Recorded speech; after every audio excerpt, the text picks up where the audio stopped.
World segment tonight. As you may know, every few weeks we are sending Factor producer Jesse Waters out to talk to some young folks about issues of the day.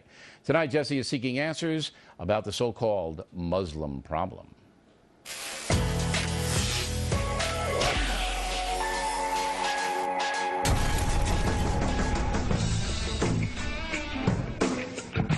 Is there a Muslim problem in the world? We're here at Columbia University in New York City to find out what people think.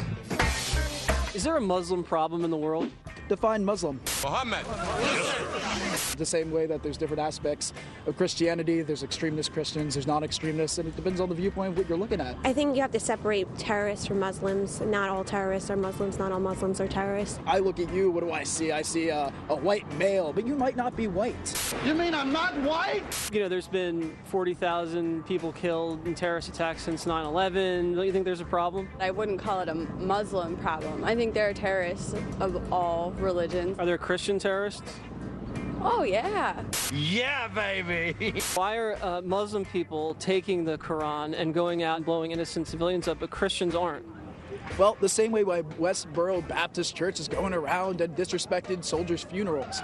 Some people interpret things for their means. If a majority of the terror attacks are committed by Muslims, don't you think that's a pretty big issue? And it's not really about Islam. This is a human occurrence, the human aspect that has been going on throughout time. It's a difference between protesting a funeral and murdering an innocent civilian. We also have FBI, and FBI has always been historically very good about keeping things like that in check. Well, the FBI didn't stop 9/11, did it? Yeah.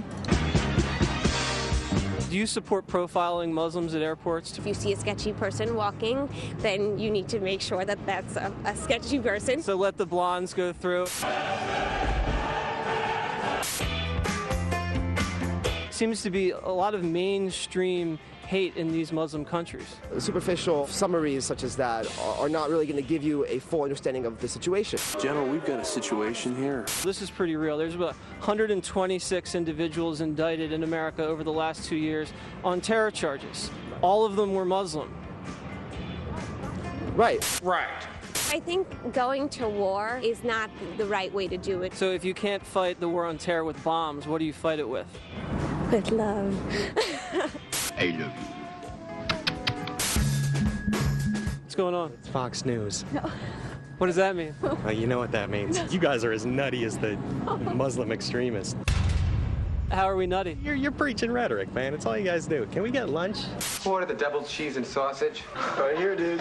You had a vet that was booed and heckled the other day here at Columbia. I thought that was disgraceful. I think if you had been at that meeting, you would have seen that there were more people cheering for that veteran than they were booing him. You have that anywhere. I mean, there was that Bill O'Reilly interview with Obama where he was at a bar and be like, you know you're hated, right? Does it disturb you that so many people hate you? You're saying we're nutty and you have nothing to back it up. Maybe it was over your head. Yeah, that's it. Me and my many graduate degrees couldn't comprehend Fox News. There's only one Harvard. You're equating this nut who heckled the veteran to O'Reilly interviewing the president. Well, I'm saying they're both immature. Mr. Blutowski. So O'Reilly's immature?